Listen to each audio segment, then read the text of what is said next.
Hello दोस्तों persona non Greta इस term का मीनिंग क्या होता है। इस वीडियो में आपको मैं वो एक्सप्लेन करने वाला हूं, क्योंकि आजकल ये टर्म काफी ज्यादा न्यूज में है। न्यूज में टर्म क्यों है? क्योंकि चाइना ने कनाडा के डिप्लोमेट को पर्सोना नॉन ग्रेटा डिक्लेयर कर दिया है, और वहीं कनाडा ने भी चाइना के डिप्लोमेट को पर्सोना नॉन ग्रेटा डिक्लेयर कर दिया है। तो इस वीडियो में हम लोग सिर्फ इस टर्म का मीनिंग ही नहीं जानेंगे, बल्कि ये भी जानेंगे कि चाइना और कनाडा के बीच में रिलेशन इतने खराब क्यों हो गए हैं, ऐसी नौबत क्यों आ गई है। क्योंकि कुछ साल पहले तक चाइना और कनाडा जो है वो एक दूसरे के बहुत खास फ्रेंड हुआ करते थे। हालांकि अभी भी उनके अंदर काफी ट्रेड होता है, लेकिन पॉलिटिकली रिलेशन काफी खराब हो चुके हैं। तो ये टर्म भी हम लोग जानेंगे और उनके बीच में रिलेशन की भी बात करेंगे। तो persona non grata as a term, इसका मीनिंग क्या होता है? देखिए, पर्सोना नॉन ग्रेटा अगर हम लोग इसको सिंपल वर्ड के टर्म में देखें तो ये लैटिन फ्रेज होता है, जिसका मतलब होता है अनवेलकम पर्सन। यानी कि ऐसा पर्सन जिसको आप पसंद नहीं करते हो, ऐसा पर्सन जिसको आप अपने घर के अंदर या देश के अंदर आना अलाउड नहीं करते हो, उसे कहते हैं पर्सोना नॉन ग्रेटा, यानी कि अनवेलकम पर्सन। लेकिन डिप्लोमेसी में भी इस टर्म को काफी यूज किया जाता है। जब हम डिप्लोमेसी टर्म में बात करते हैं तो इसका मतलब होता है अ डिप्लोमेट और a foreign person whose entering or remaining in a certain country has been prohibited by that country। यानी कि किसी डिप्लोमेट का उस कंट्री में रहना हम लोग अलाउ नहीं करते हैं, अगर जिसको पर्सोना नॉन ग्रेटा डिक्लेयर कर दिया जाता है। या फिर उस पर्सन का उस कंट्री के अंदर एंट्री करना भी अलाउ नहीं किया जाता है, जिसको पर्सोना नॉन ग्रेटा डिक्लेयर कर दिया जाता है। बेसिकली कहने का मतलब यह है कि अगर किसी को एक बार डिक्लेयर कर दिया पर्सोना नॉन ग्रेटा, उस पर्सन का आपके देश में स्वागत नहीं है। अगर वो आपके देश में रह रहा है तो उसको छोड़ के जाना पड़ेगा, और अगर आपके देश से वो बाहर है तो वो आपके कंट्री के अंदर एंट्री नहीं कर सकता है। बेसिकली इसका यह मतलब होता है डिप्लोमेसी में। लेकिन अभी एक्चुअली ऐसा क्या हो गया चाइना और कनाडा के बीच में कि उन्होंने एक दूसरे के डिप्लोमेट को पर्सोना नॉन ग्रेटा डिक्लेयर किया है? उसके पीछे एक छोटी सी कहानी आपको जाननी पड़ेगी।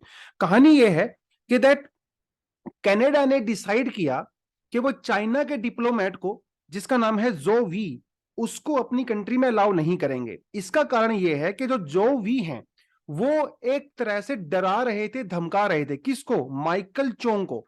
माइकल चोंग जो है वो कनाडा के एक पॉलिटिशियन है, अपोजिशन लीडर भी हैं, और उनकी फैमिली के ऊपर काफी ज्यादा सर्विलियंस की जा रही थी जो वी के द्वारा।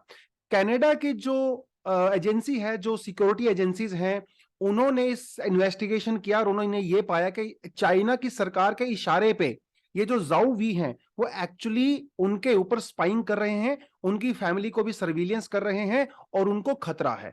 तो उन्होंने कनाडा ने उनको पर्सोना नॉन ग्रेटा डिक्लेयर कर दिया।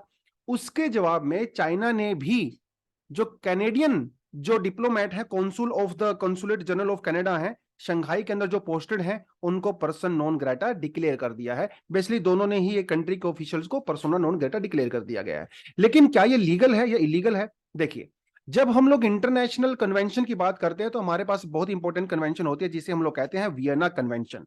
वियना कन्वेंशन के आर्टिकल 9 के तहत कोई भी कंट्री किसी दूसरे कंट्री के डिप्लोमेटिक स्टाफ के पर्सन को no persona non grata declare कर सकती है। ये बिल्कुल तरह से लीगल है। लेकिन अगर डिक्लेयर किया जाता है तो क्या उसके लिए आपको एक्सप्लेनेशन देना पड़ता है? नहीं देना पड़ता है। किसी भी समय without having any explanation one country can declare the diplomat of another country as persona non grata. कई बार वो जो पर्सोना नॉन ग्रेटा डिक्लेयर किया जाता है वो आपकी कंट्री के आने के बाद डिक्लेयर किया जाता है, लेकिन आने से पहले भी डिक्लेयर किया जा सकता है। यानी कि कनाडा के डिप्लोमेट को चाइना में एंट्री करने से पहले ही चाइना उसको पर्सनल नॉन ग्रेटा डिक्लेयर कर सकता है, और ये वियना कन्वेंशन के अंदर मेंशन किया गया है। इसका मतलब ये पूरी तरह से लीगल है। लेकिन इसको यूज कब किया जाता है? एक तो हम लोग ने देख ही लिया अभी चाइना और कनाडा वाले केस में इसको कैसे यूज किया जाता है। लेकिन इसका कोई ऐसा कोई रूल नहीं है क्यों किया जाता है। यूजली जब दो कंट्री के बीच में आपस में झगड़ा चलता है, कोल्ड वॉर के दौरान रशिया और अमेरिका भी इसको काफी यूज किया करते थे, उस समय जो है इसको यूज किया जाता है। टिट फॉर टैट पॉलिसी के तहत भी इसको यूज किया जाता है। कई बार किसी कंट्री की पर्टिकुलर पॉलिसी के बारे में कोई कंट्री खुश नहीं होती है तो उसके डिप्लोमेट को इस तरह से और डिक्लेयर कर दिया जाता है, एक अपना डिसकंटेंट शो करने के लिए कि भैया आपकी इस पर्टिकुलर पॉलिसी से हम लोग खुश नहीं है। उस तरह से इसको जो है यहां पे यूज किया जाता है। क्या इंडिया ने कभी इसको यूज किया है? बिल्कुल किया है। पाकिस्तान के हाई कमिश्नर स्टाफ को 2016 के अंदर इंडिया ने पर्सनल नॉन ग्रेटा डिक्लेयर किया था, क्योंकि दिल्ली पुलिस ने जब उनको अरेस्ट किया था, ये पाया गया था कि वो हमारे कुछ डिफेंस के डॉक्यूमेंट्स को लीक कर रहा है। उसने कहीं ना कहीं सर्विलियंस के थ्रू या कुछ जुगाड़ लगा के उन डॉक्यूमेंट्स को अक्वायर किया था और उनको वो पाकिस्तान में भेज रहे थे। तो इंडिया ऑलरेडी इसको यूज कर चुका है। क्या पहले इंटरनेशनल केस में भी इसको यूज किया गया? हाई फाई केस में बिल्कुल किया गया है। 1997 के अंदर ब्रैड पिट की एक मूवी आई थी, 7 इयर्स इन तिब्बत। उस समय भी चाइना ने ब्रैड पिट को पर्सोना नॉन ग्रेटा डिक्लेयर कर दिया गया था। हालांकि 2014 में ही उनसे यह बैन हटा लिया गया था। डोनाल्ड ट्रंप को भी कुछ साल पहले पनामा के द्वारा पर्सोना नॉन ग्रेटा डिक्लेयर किया गया था, जब डोनाल्ड ट्रंप ने पनामा के बारे में कुछ कहा था, क्योंकि पनामा जो कनाल है वो अमेरिका के द्वारा बनाई गई थी और बाद में उसको पनामा को दे दिया गया था। तो उस समय कुछ उन्होंने ऐसी कुछ बात बोली थी जिसकी वजह से उनको ये पर्सनल नॉन ग्रेटा डिक्लेयर किया गया था। लेकिन जो करंट इशू आज हम लोग देख रहे हैं चाइना और कनाडा के बीच में, ये तो आज का इशू है, लेकिन इसके पीछे एक बैकग्राउंड है। चाइना और कनाडा के रिलेशन आज खराब नहीं हुए हैं, पिछले कई सालों से खराब हो रहे हैं। तो इसकी हिस्ट्री थोड़ी सी हमें पता होनी चाहिए कि ऐसा हो क्यों रहा है। देखिए 2018 में, देखिए ये वो समय है कुछ साल पहले जब अमेरिका और चाइना के बीच में ट्रेड वॉर शुरू हुआ था, टेक्नोलॉजी वॉर शुरू हुआ था, और इनकी जड़ में कहीं ना कहीं 5G टेक्नोलॉजी है। चाइना ने 5G टेक्नोलॉजी को अमेरिका से पहले डेवलप कर लिया और बहुत एडवांस लेवल पे जाके एस्टेब्लिश कर लिया, जिसकी वजह से दोनों के बीच में टेक्नोलॉजी और ट्रेड वॉर चल रहा था। कनाडा और अमेरिका क्योंकि बहुत खासम खास दोस्त हैं, तो अमेरिका ने कनाडा को यह कहा कि आप जो हवाई कंपनी है चाइना की, दुनिया की सबसे बड़ी इलेक्ट्रॉनिक कंपनी भी मानी जाती है, उसके जो सीटीओ हैं उसकी, उनको अरेस्ट कर लिया गया था। माइकल जो बेसिकली जो सीईओ है मैंग मैंग वोंजू को 2018 में अमेरिका के कहने पे, क्योंकि ये उनके ऊपर आरोप लगाया गया था कि वो अपनी कंपनी की टेक्नोलॉजी का यूज करके कैनेडियन सिटीजन्स को और अमेरिकन सिटीजन्स के ऊपर जो है स्पाइंग कर रही हैं या डेटा वगैरह लीक कर रही हैं, प्राइवेसी कंसर्न्स वगैरह कुछ थे। जब इनको अरेस्ट किया गया कनाडा के द्वारा, कनाडा ने भी उसके जवाब में माइकल कोवरिंग और माइकल स्पैरो को, जो दो कैनेडियन सिटीजन थे, उनको डिटेन कर दिया था। डिटेन मतलब उनको पकड़ लिया था और 650 डेज के लिए उनको चाइना छोड़ने नहीं दिया। बेसिकली टिट फॉर टैट है कि आप अगर हमारे पर्सन को अरेस्ट करोगे तो हम आपके पर्सन को अरेस्ट करेंगे। तो ये एक तरह की उन्होंने जो है स्ट्रेटेजी अपनाई थी। और बाद में जब कनाडा ने वो छोड़ दिया मैंग वंजो को, तो उन्होंने भी उन सिटीजन्स को छोड़ दिया। तो बेसिकली ये एक चीज वहां पे अपनाई गई। जब ये सारी चीजें हो रही थी तो चाइना ने टेम्परेरी बेसिस पे होल्टेड कनोला, मतलब कनोला और पोर्क को कनाडा के अंदर एक्सपोर्ट करने से मना कर दिया था। तो मिलियंस ऑफ डॉलर का नुकसान यहाँ पे कनाडा को हो गया था, क्योंकि बहुत सारा पोर्क और कनोला वो इंपोर्ट किया जाता है चाइना से कनाडा की तरफ। तो ये सब उस समय हुआ था।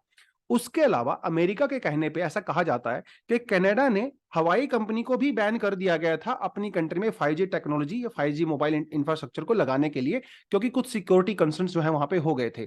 तो ये काफी सारी चीजें चल रही हैं। उसके अलावा हांगकांग के अंदर जो प्रो डेमोक्रेसी प्रोटेस्ट चल रहे थे, उस समय भी कनाडा ने जो हांगकांग में रहने वाले जो लोग हैं जो प्रो डेमोक्रेसी के लिए प्रोटेस्ट कर रहे थे, उनको अपनी कंट्री में रिफ्यूजी स्टेटस देने के लिए कहा था। और जिंगजियांग के अंदर जो ह्यूमन राइट वायलेशन हो किया जाता है चाइना में, उन यूगर मुस्लिम्स को भी कनाडा ने अपने देश में रिफ्यूजी स्टेटस देने की बात कही थी। इस दोनों बातों से भी चाइना को बहुत सारी प्रॉब्लम हुई थी और उन्होंने कनाडा के खिलाफ जो है वो कुछ बातें हुई थी। तो ये उनके बीच में जो है वो जो वॉर ऑफ वर्ड्स है और जो एक्चुअली में ग्राउंड के ऊपर चीजें हो रही हैं काफी खराब हो गई हैं। और हालांकि जब दोनों के बीच में मीटिंग होती है तो कोशिश की जाती है सॉफ्ट लैंग्वेज का यूज किया जाए, लेकिन ग्राउंड के ऊपर चीजें यहाँ पे ठीक होती नजर नहीं आ रही हैं। तो कुछ साल पहले तक कनाडा और चाइना जो एक दूसरे के लार्जेस्ट पार्टनर हुआ करते थे ट्रेड में, वो उनके बीच में रिलेशन काफी खराब यहाँ पे चल रहे हैं। तो बेसिकली ये टर्म है पर्सन नॉन ग्रेटा, जिसको हम लोग दोनों कंट्रीज के रिलेशन के बारे में बात कर सकते हैं, थोड़ा सा इसको समझ सकते हैं, क्योंकि न्यूज में रही है। तो इस तरह की जो कीवर्ड्स या न्यूज में जो टर्म्स होती हैं एग्जाम में हमसे कई बार पूछ लिया जाता है, तो उस पर्सपेक्टिव से छोटा सा टॉपिक है, हमारे लिए इंपॉर्टेंट हो जाता है। तो दोस्तों आज के लिए छोटी सी वीडियो में इतना ही करेंगे, फिर आपके लिए कुछ नया कॉन्सेप्ट लेके आएंगे, एक्सप्लेन करेंगे। तब तक के लिए thank you very much, all the best, जय हिंद।